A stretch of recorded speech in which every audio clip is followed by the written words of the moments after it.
Okay, hello. Weird kind of setup for a video. I know anyone who's been watching my videos before probably recognizes this guy. This is Noah. First met in the Grand Expedition a million years ago. I'm in town for his helicopter. I'm in town for his wedding in Pittsburgh, Pennsylvania. So, you know, yeah, that's it. All married now, fully legit. Actually, yeah, one of the last Drakenfest videos you would have seen would have been Noah and Brooke becoming engaged, becoming fiancés. And so I've just been in town for their kind of their reception and everything. And we thought, while we're in the same place on the planet, let's do a video. Let's do a video together. The rough idea we have is maybe the differences or comparisons between American LARPs and European LARPs. Because I mean, we hang out at LARPs, so this is going to have to be a LARP video, obviously. And we were thinking something that's really cool in Pittsburgh is they have this big glass museum with dinosaur skeletons in it that I've never experienced in person before. So we were going to chance that. We're going to, you know, be a really cool setting. We're going to walk around a museum that has real life dragons that they dug up from 4,000 years ago when the Earth was created. And like they're going to be right there. So we're going to chance it. We chance going in and we'll see how it goes. That's right.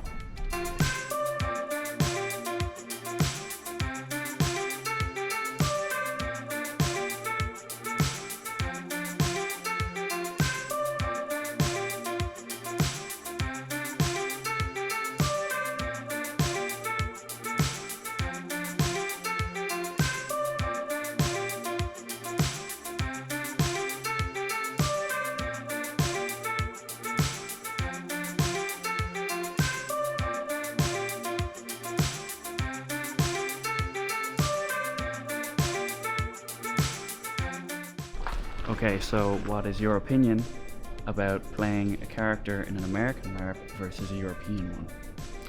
Well, I'd say that the tendency in American LARPs is to try to simulate the experience of like Dungeons and Dragons or a tabletop RPG or a video game where there's either a main character or a small focused group of main characters, and you are expected to be doing the heroic action pretty much all the time. Solidly the main character kind of thing? Yeah. But whereas in European LARPs, I feel like a lot of them are more modeled after like the classical like war games.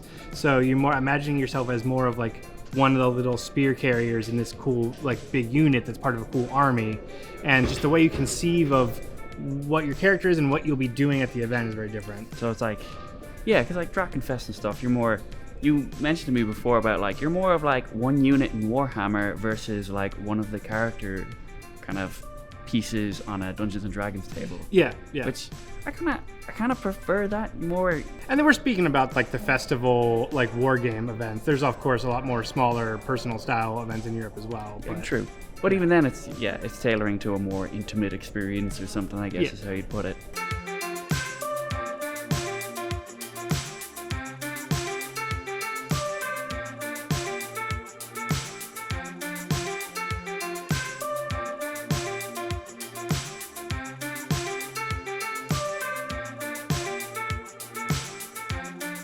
Right, next question.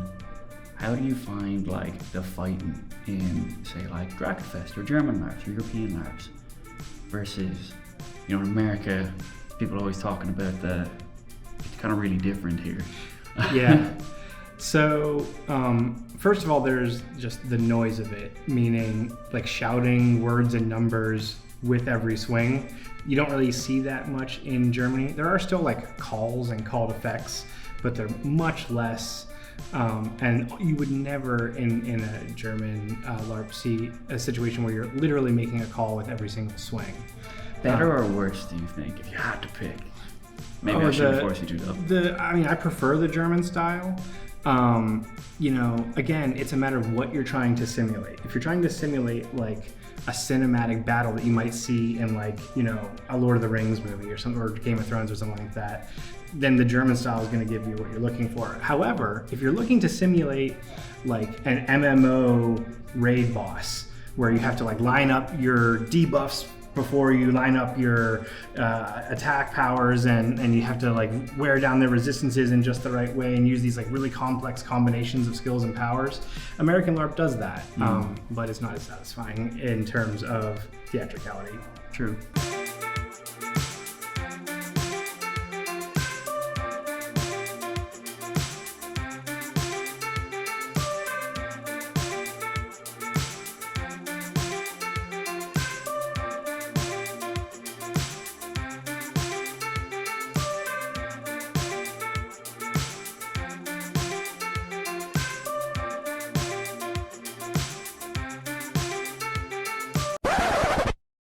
Gentlemen, I got a question for you. Do you guys have permission to do interviews like that here?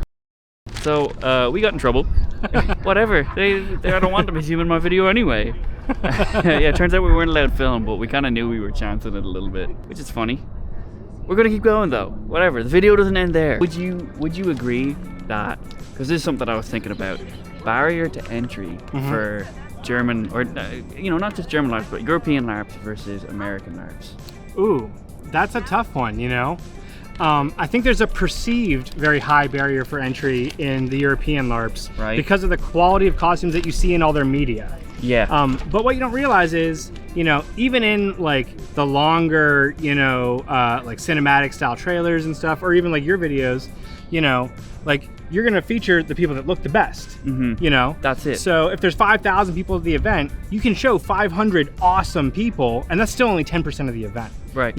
So there's a lot of people at German games that are newer players, or just maybe just not as dedicated, or don't have, maybe their character concept doesn't warrant it, and they don't have these crazy, like giant shoulder spike Warhammer Fantasy looking costumes, huge capes and stuff like that. Right. Yeah. So I'd say that, I wouldn't let barrier to entry concern you about a European style game, because there's still players at every tier of involvement. Yeah, and I feel like American LARPs get a bad rep because of this, because these are maybe more open to showing folks who have, it's their first game or something, and it'll be lads in like a t-shirt or something. Yeah. Where in European LARPs, because again, marketing focus, I guess, they'll be like, okay, who looks the most legit? Yeah, I mean, the bottom line is American LARPs have done really poorly at marketing in general over the last 25 years. I mean, those like really classy, like cinematic style trailers that you see for Conquest or Drachenfest, nobody has the budget really to do that out here, or if they do have the budget for it, they don't think to do it, or they don't think they get the value out of it. So you just don't see that like really theatrical quality video for our stuff. Yeah, I mean, that's it when it comes down to it. I think that's going to change moving forward though. Like, as we move forward, like. Oh yeah.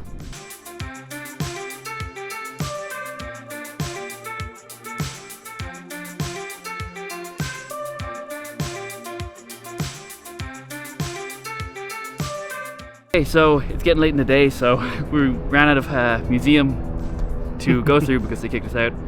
So we'll go through like one or two more here. Sure. Next one we were talking about is magic in games, because one of the big things with LARPing and stuff, okay, there is the different kinds of LARPs with different eras, and you get to pretend to be, Victorian era and stuff, but a lot of people get into it because it's a magical fantasy type of thing. Sure. What have you found about magic in American games versus European games? It's pretty different, right? Yeah. Again, I think it comes back to that difference of what they're really trying to express through their game, what they're trying to simulate. A lot of American games are written by people who either worked in video game design or tabletop role-playing game design, and so you're trying to simulate that experience in a live setting. And in those games, like in a tabletop game, typically your wizard is casting a spell every round, just like your fighter swinging a sword every round. So they're doing their thing as frequently as the fighter's doing theirs. Likewise, in a video game, a lot of casting in video games is like you spam the 1 key and then you switch to 2 and then 3 and then back to 1. And you're engaged constantly. Yeah, that's how the game works, kind of thing. Right, and that's just what you're expecting, right? Whereas, in say, I think it's called Age of Sigmar now, but Warhammer Fantasy, you would have like maybe one mage character to 50 ground troops. And like during the magic phase, that one mage character doing one spell has as much impact as, all these 50 knights, moving across the field and doing a charge and them all attacking at once, In that context, only casting a single spell is just as impactful as all this other stuff. And I think the European LARPs, because they are modeled more after that type of gaming, that type of narrative, You have the much more, a magic character will probably spend a lot more time per each spell and probably get a bigger reaction, bigger performance as well. Exactly. Kind of thing. So it's not just them, it's the people around them seeing it kind of right, thing. Yeah. And it's much more focused on, the performance itself than, fulfilling the minimum requirements for the rules to say that you have cast the spell. Right. So like in American games, the skill to casting a lot of times is, spitting out your words as fast as possible while still being legible. Ticking that box kind of thing. Yeah, exactly.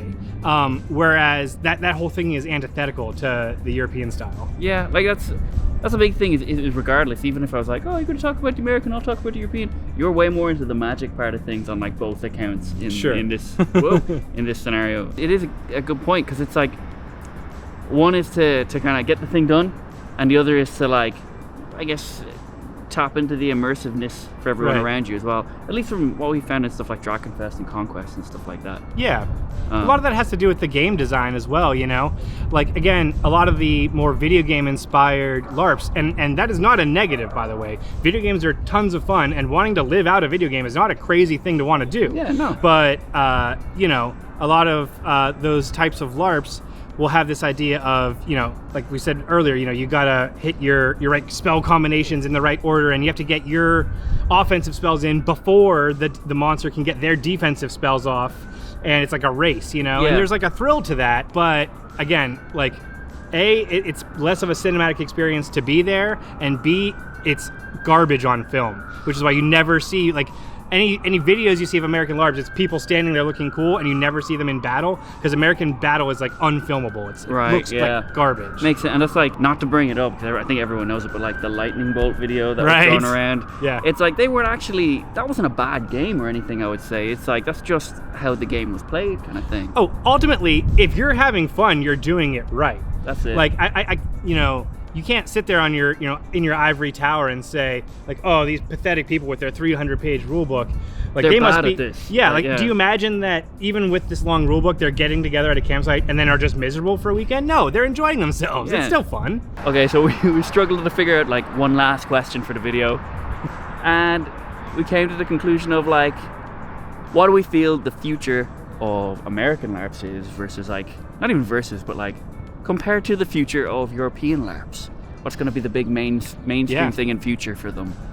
Well, obviously, I have been to a grand total of 2 European LARPs, both in Germany, so I can't speak to Europe as a general trend. Yeah. But from the experience that I do have, I'd say that the European LARPs, particular Conquest of Mythodia and Drakenfest, have started to scale back from their like 10+ year long entrenched long running stories, and especially like power structures.